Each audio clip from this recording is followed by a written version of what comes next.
할렐루야, 할렐루야. 우리 오후 예배 오신 사랑하는 성도님들 환영하며 축복합니다. 오늘 함께 나누는 말씀 가운데 주님의 충만한 은혜와 능력이 여러분들의 심령 가운데 함께하길 소망합니다. 구약 시대 때부터 현재까지 아버지와 자녀 사이에는 상속이라는 개념이 존재하고 있습니다. 이때부터 아버지가 죽고 난 이후에는 자녀가 아버지의 모든 유산을 상속받는 재산의 주인이 됩니다. 그러나 어릴 때부터 아들은 주인이 될 수 없으며 주인이 되기 전 어릴 때부터 교육을 받게 됩니다. 부모님은 가정에서 자녀를 교육하다가 한계를 느낄 시기가 되면 선생에게 교육에 대한 권한을 넘기게 됩니다. 선생님에게 교육의 권한이 넘어간 이상 자녀는 선생님의 교육권을 따라야 할 의무가 생깁니다. 왕이든 부자이든 고위 권력을 가진 사람이든지 간에 부모님에게 교육권을 전해받은 선생님의 교육권을 거부할 수 없게 됩니다. 그래서 우리는 학교에서 선생님의 가르침을 따라 하지 말아야 할 것, 해야 될 것을 배우게 되고 가르침에 따라 살아갈 수밖에 없습니다. 그러나 시간이 흐르고 자녀가 어엿한 성인으로 성장하게 되면 더 이상 선생님의 교육권 안에 살지 않게 됩니다. 이제는 누구의 제한을 받지 않고 스스로가 무엇을 할지 무엇을 하지 않을지 선택하는 자유가 생깁니다. 오늘 본문도 마찬가지로 복음을 듣고 자라온 우리에게 무엇을 상속받을 것인지, 우리가 무엇을 하고 무엇을 하지 않을 것인지 이 선택할 것을 권면하고 있습니다. 우리는 과연 무엇을 선택하고 무엇을 선택하지 말 것인지 오늘 함께 나누는 말씀을 통해 고민해보는 귀한 시간 될 수 있기를 소망합니다. 바울은 본문 말씀을 통해서 율법과 복음의 관계를 이해하기 쉽게 설명하고 있습니다.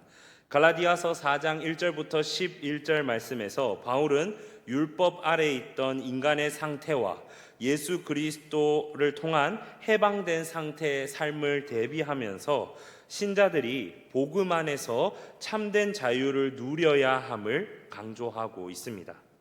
먼저 바울은 예수님께서 이 땅에 성육신 하시기 전까지 모든 인류가 율법 아래 놓여 있었다라고 말하고 있습니다. 이는 마치 어린아이가 부모로부터 교육 권한을 부여받은 선생님의 가르침에 따라야 했던 것과 같습니다. 초등학교 시절 우리는 선생님의 가르침을 거역할 수 없었고 그 권위 아래에 순종해야 했던 것처럼 구약시대의 인간은 율법의 가르침을 따라 살아야 했습니다. 이처럼 율법은 인간이 무엇을 해야 할지 무엇을 하지 말아야 하는지에 대한 기준을 제시하는 역할을 했습니다. 그리고 모든 인간은 그 율법의 가르침을 따를 수밖에 없었습니다. 바울은 이 상태를 갈라디아서 4장 3절에서 이렇게 말씀합니다. 이와 같이 우리도 어렸을 때에 이 세상의 초등학문 아래에 있어서 종노릇 하였더니. 여기서 초등학문이라는 것은 기초적인 원리나 법칙을 의미하며 율법이 인간을 하나님의 백성으로 양육하기 위한 기초적인 틀로 작용했음을 보여주고 있습니다.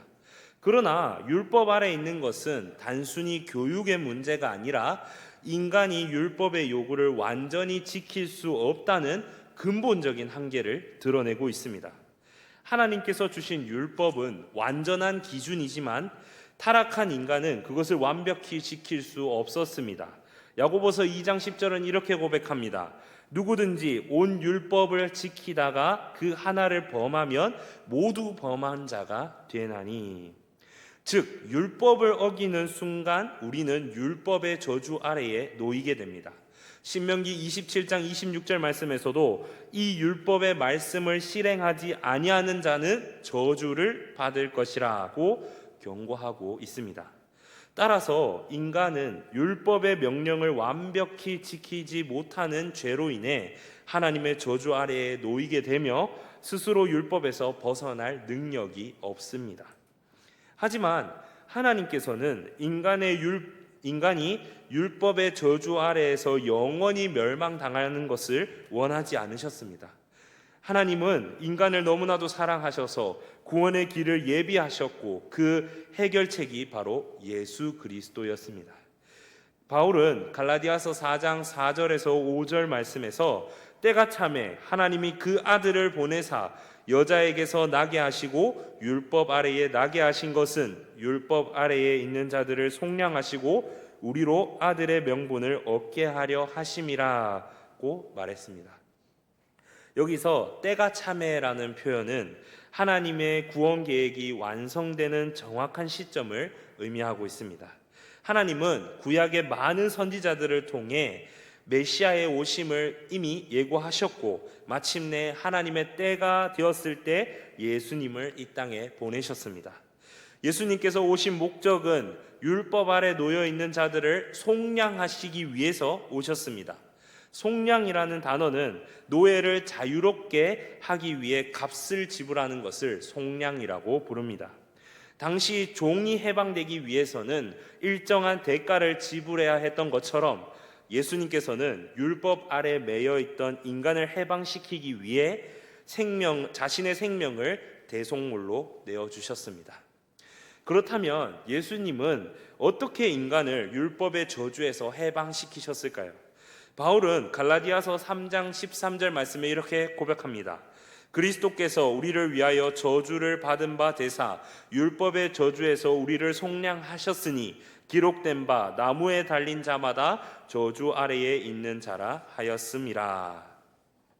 하나님이신 예수님은 육신의 옷을 입으시고 이 땅에 오셔서 우리의 죄값을 대신 치르셨고 이 율법의 저주를 담당하심으로 우리를 율법의 저주에서 해방시키셨습니다. 로마서 8장 3절과 4절 말씀은 이렇게 말씀합니다. 율법이 육신으로 말미암아 연약하여 할 수 없는 그것을 하나님은 하시나니 곧 죄로 말미암아 자기 아들을 죄 있는 육신의 모양으로 보내어 육신의 죄를 정하사 생략하고요 율법의 요구가 우리에게 이루어지게 하려 하심이니라.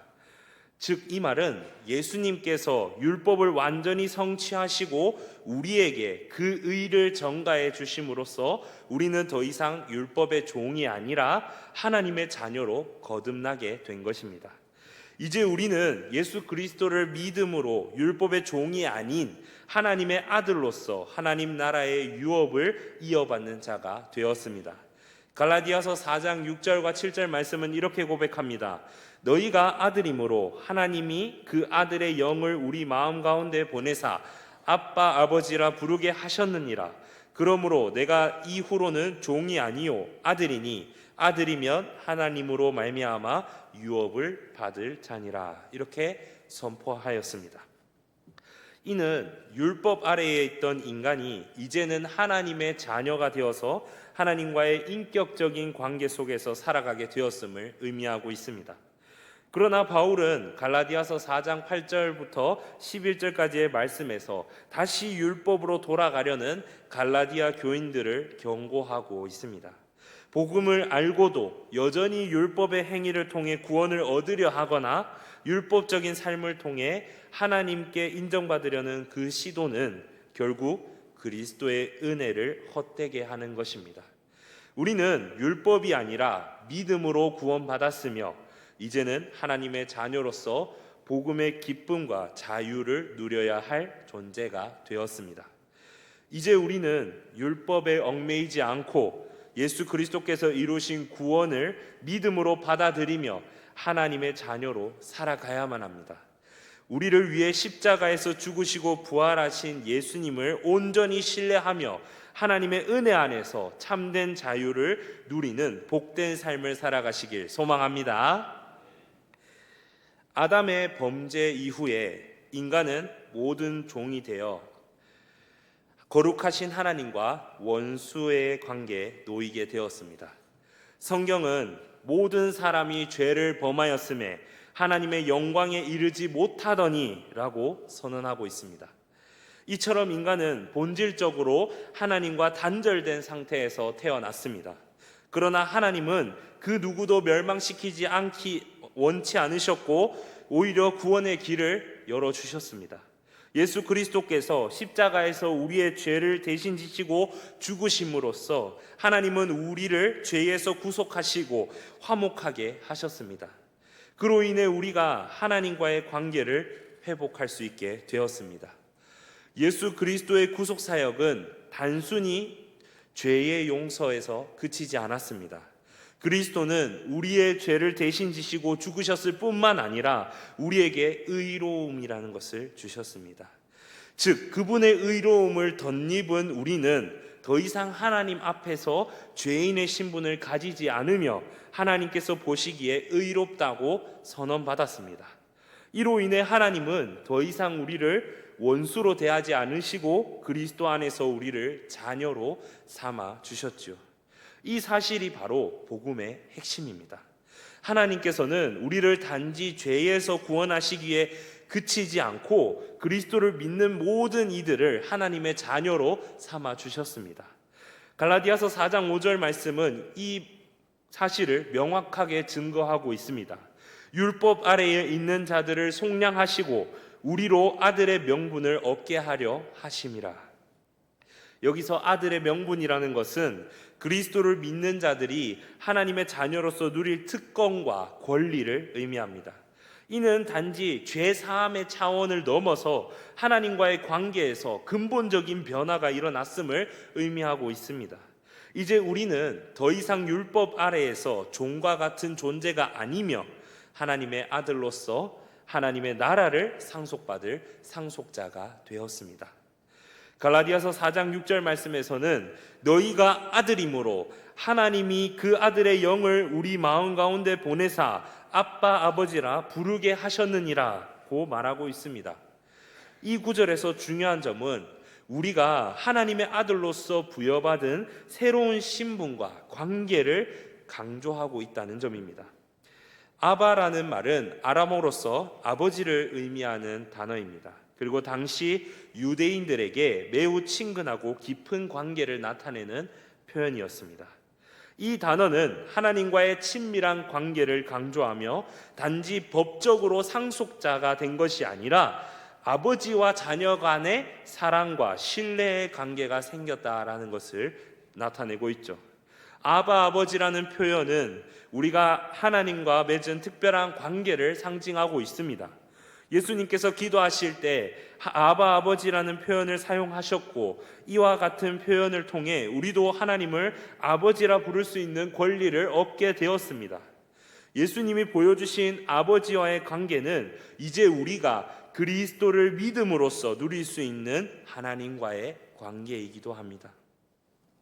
예수님께서 말씀하시기를 너희가 악한 자라도 좋은 것으로 자식에게 줄 알거든 하물며 하늘에 계신 너희 아버지께서 구하는 자에게 좋은 것으로 주시지 않겠느냐라고 말씀하셨듯이 이제 우리는 하나님을 우리의 아버지로 부를 수 있으며 그분의 사랑과 돌봄을 누리게 된 존재가 되었습니다.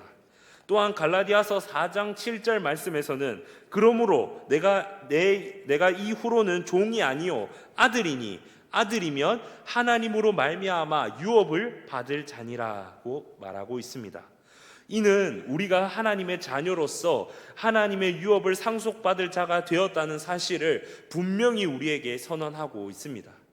성경은 하나님의 아들 된 자들이 하나님의 나라를 유업으로 받게 될 것이라고 여러 곳에서 말씀하고 있습니다. 로마서 8장 17절 말씀은 이를 더욱 분명하게 설명하고 있죠. 자녀이면 또한 상속자 곧 하나님의 상속자요 그리스도와 함께한 상속자니. 이 구절은 우리가 그리스도와 함께 하나님의 나라에서 영원히 상속받을 복을 누리게 될 것임을 확증해 주고 있습니다. 우리는 이 땅에서 하나님 나라의 일원으로 살아가며 예수 그리스도를 통해 얻은 신분의 변화를 경험해야만 합니다. 하나님의 아들로서 우리는 이제 세상과 죄의 노예가 아니라 하나님 나라의 자녀로서 그분의 통치를 받으며 살아가야 합니다. 예수님은 이를 위해 우리에게 성령님을 보내주셨고 그 성령은 우리 안에서 하나님의 자녀임을 증거하고 우리가 하나님을 아버지라 부를 수 있는 특권을 허락해 주셨습니다. 우리는 그리스도를 믿음으로 하나님의 아들로서 상속받을 유업을 누리는 복된 존재가 되었음을 기억하며 그 복음으로, 복음 안에서 삶을 살아가야만 합니다. 사랑하는 성도 여러분, 갈라디아서 4장의 말씀은 우리에게 하나님의 구속 사역과 그를 통해 얻게 된 신분의 변화를 강조하고 있습니다. 예수 그리스도를 통해 우리는 더 이상 죄의 종이 아니며 하나님의 자녀가 되었고, 그로 인해 하나님의 유업을 상속받을 자가 되었습니다. 이 놀라운 복음을 우리가 깊이 묵상하며 우리가 이 땅에서 하나님의 자녀로서의 삶을 온전히 살아가시기를 주님의 이름으로 소망합니다. 그럼에도 불구하고 오늘 본문 속에 몇몇 갈라디아 교회 성도들은 바울이 전한 복음을 받은 후에도 여전히 율법의 종으로 돌아가려는 모습을 보였습니다. 바울은 그들이 하나님께서 주신 놀라운 자유와 해방을 경험했음에도 불구하고 그들 스스로 다시 율법의 노예가 되어서 저주 아래의 삶으로 돌아가려는 삶을 선택하는 모습을 보고 그는 이해할 수 없었습니다. 갈라디아서 4장 8절 9절 말씀에 보면 바울은 이렇게 고백합니다. 그러나 너희가 그때에는 하나님을 알지 못하여 본질상 하나님이 아닌 자들에게 종노릇하였더니 이제는 너희가 하나님을 알 뿐만 아니라 더욱이 하나님이 아신 바 되었거늘 어찌하여 다시 약하고 천박한 초등학문으로 돌아가서 다시 그들에게 종노릇하려 하느냐. 바울은 그들이 예전의 삶으로 돌아가는 모습을 너무나도 안타깝게 생각하였고, 하나님께서 주신 이 구원의 은혜를 다시 버리고 율법으로 돌아가는 것에 어리석음을 경고하고 있습니다. 바울이 말하는 하나님이 아닌 자들은 그들이 예전에 우상으로 섬기던 시절의 신들, 즉 이 당시에 제우스나 아폴로와 같은 그리스 로마 신들을 가리키고 있습니다. 그들은 이방인이었고 하나님을 알지 못한 채 우상에게 예배하며 살아갔습니다. 그러나 이제 그들은 예수 그리스도의 복음을 통해 구원의 길을 알게 되었습니다. 바울은 그들에게 예수 그리스도의 십자가와 부활을 통해 구원의 은혜를 전하며 그들이 이제는 더 이상 우상의 종이 아니라 하나님의 자녀로서 새로운 삶을 살게 되었다라고 선포하고 있습니다. 갈라디아서 4장 7절 말씀에는 이렇게 고백합니다. 그러므로 내가 이후로는 종이 아니요 아들이니 아들이면 하나님으로 말미암아 유업을 받을 자니라. 이렇게 고백하고 말하고 있는 바울은 그들이 구속의 은혜 안에서 자유를 누리기를 간절히 바라고 있었습니다. 그럼에도 불구하고 갈라디아 교회 성도들은 다시 율법 아래로 돌아가려고 했습니다. 그들은 안식일, 금식일, 초하루, 유월절, 오순절, 장막절과 같은 구약의 절기를 지키고 할례를 행함으로써 하나님 앞에서 의롭다함을 얻으려고 했습니다. 그러나 바울은 이들이 율법의 행위로 구원을 얻을 수 없음을 분명히 경고하고 있습니다. 율법은 죄를 깨닫게 하고 구속의 필요성을 인식시키기 위해 주어진 것이지 구원을 주기 위한 것이 아니기 때문이었습니다. 성도들이 율법으로 돌아가는 모습을 보면 우리 역시 너무나도 쉽게 내가 할 수 있는 일에 의지하려는 경향이 있다는 것을 알 수 있습니다. 우리가 받은 구원은 하나님이 이루신 구속 사역에 의해서 주어진 것이지 우리의 노력이나 의로움으로 얻는 것이 아닙니다. 기록된 바 의인은 없나니 하나도 없으며 라고 고백하고 있는 로마서 3장 10절 말씀의 이 말씀처럼 우리에게 필요한 것은 우리가 할 수 있는 일을 찾는 것이 아니라 하나님께서 이루신 구속을 믿고 그 은혜를 받아들이는 것입니다. 그런데 갈라디아 성도들이 율법으로 돌아가려는 모습은 단지 당시의 문제에 그치지 않았습니다. 우리는 종종 구원받은 후에도 여전히 율법에 의지하려는 모습을 스스로 보게 됩니다. 복음으로 구원받았다고 고백하면서 여전히 그리스도 안에서 자유를 잃고 율법의 규율 속에 얽매여 사는 분들을 우리는 종종 보게 됩니다. 세상의 기준에 맞추어 살아가려는 우리 안의 유혹은 끊임없이 존재합니다. 내가 하나님 앞에서 의롭다고 인정받기 위해 무엇을 해야 하는지, 내가 얼마나 잘 살아야 하는지를 고민하며 살아가는 것이죠.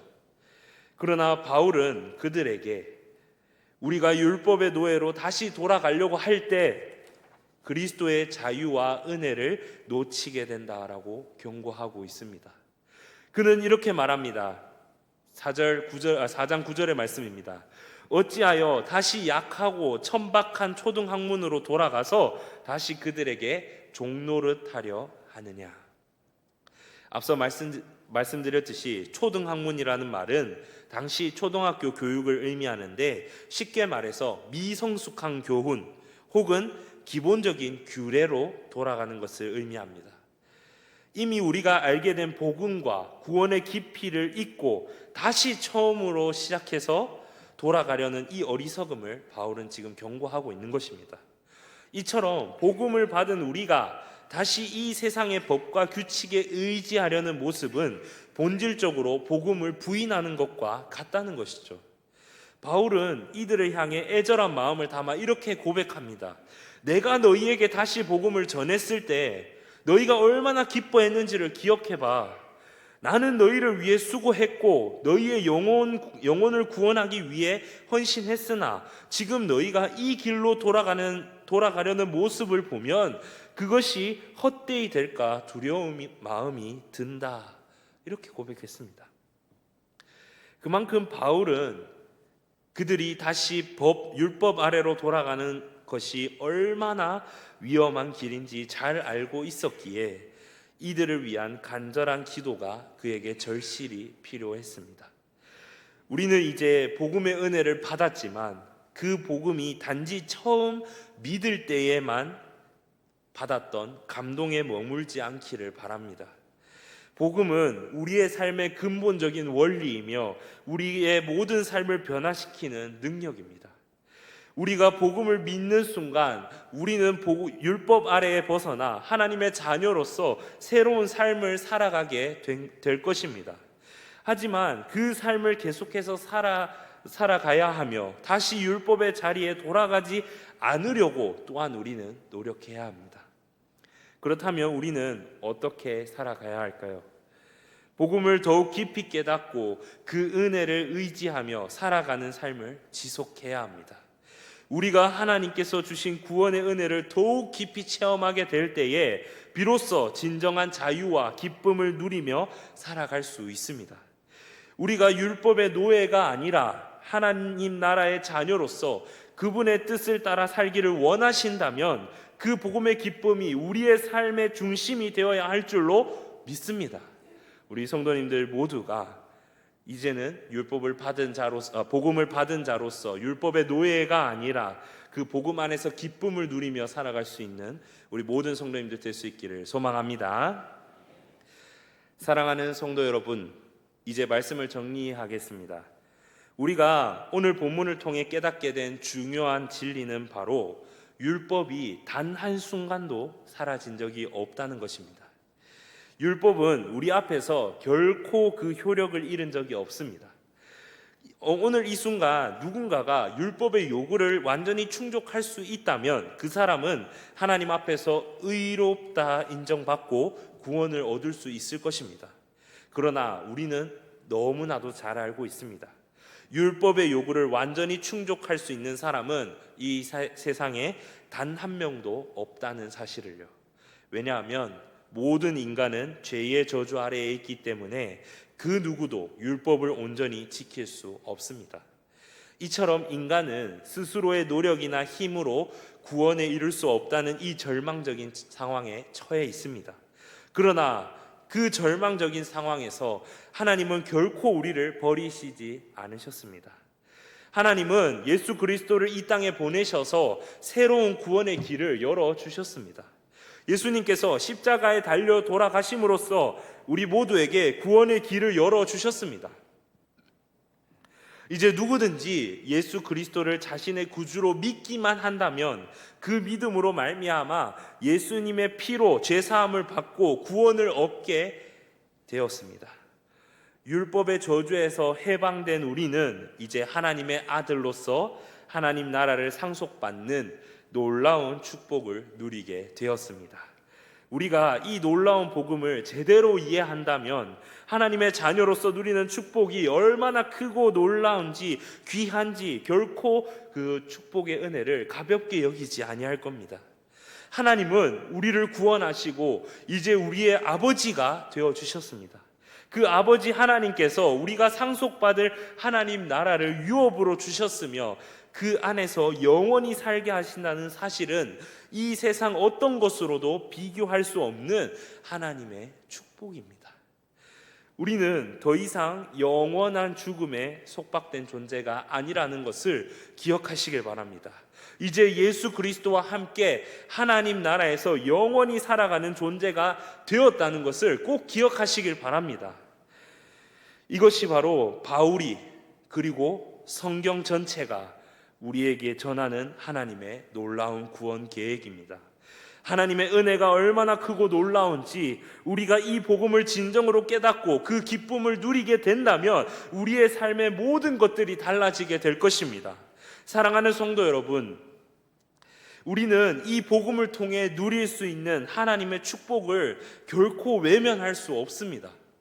오히려 우리가 받은 이 은혜를 감사하며 그 축복을 더욱 깊이 누려야만 합니다. 우리가 만약 율법의 노예로 살면서 그저 율법의 요구에 끊임없이 고통받고 있다면 이는 우리가 받은 복음의 자유를 깨닫지 못한 결과라고 볼 수 있습니다. 예수 그리스도께서 우리의 죄를 대신하여 십자가에 죽으심으로써 우리는 이제 복음 안에서 자유를 누릴 수 있는 존재가 되었다는 것을 꼭 기억하시길 바랍니다. 그 자유는 단순히 죄의 사함을 받는 것을 넘어서 하나님 나라를 유업으로 상속받는 놀라운 은혜입니다. 이번 주 금요일부터 주일까지 우리 청소년부가 처음 부서가 생기게 되고 첫 수련회를 가지게 되었습니다. 첫 수련회에서 무엇을 우리 다음 세대 자녀들에게 가르쳐주면 좋을까 고민하다가 하나님께서 제게 주신 감동은 복음이었습니다. 그래서 수련의 주제를 복음의 정석 십자가 편이라는 제목을 가지고 우리 청소년부 아이들이 복음이 무엇인지 제대로 알아가고 그 복음이 내 삶에 얼마나 큰 기쁨을 가져왔는지 깨닫게 되고 복음의 기쁨을 깨닫고는 더 이상 죄의 고통에 얽매여 사는 것이 아니라 복음 안에서 하나님 나라의 자녀로서 영원히 기쁨 가운데 살아가는 자녀들이 되기를 소망하며 지금 수련회를 준비하고 있습니다. 우리 자녀들이 다음 세대가 복음 안에서 복음의 기쁨을 누리며 마음껏 누리며 앞으로의 삶을 살 수 있도록 우리 성도님들의 많은 관심과 기도 부탁드리겠습니다. 사랑하는 성도 여러분, 오늘 이 말씀을 통해 예수님이 예수 그리스도 안에서 누릴 수 있는 복음의 기쁨을 깊이 깨닫게 되기를 진심으로 소망합니다. 하나님의 아들로서 하나님 나라를 상속받는 상속자가 된 여러분, 이제는 더 이상 율법의 요구에 묶이지 않고 예수 그리스도 안에서 참된 자유를 누리며 살아가시길 축복합니다. 우리가 받은 구원과 하나님의 사랑이 얼마나 큰지 그 사실을 날마다 되새기면서 하나님 나라에서 영원한 구원의 기쁨을 누리며 살아가는 하나님의 아들들이 되시길 소망합니다. 이 땅에서도 끝까지 복음의 기쁨을 누리는 저와 여러분들이 되시기를 주님의 이름으로 축복합니다.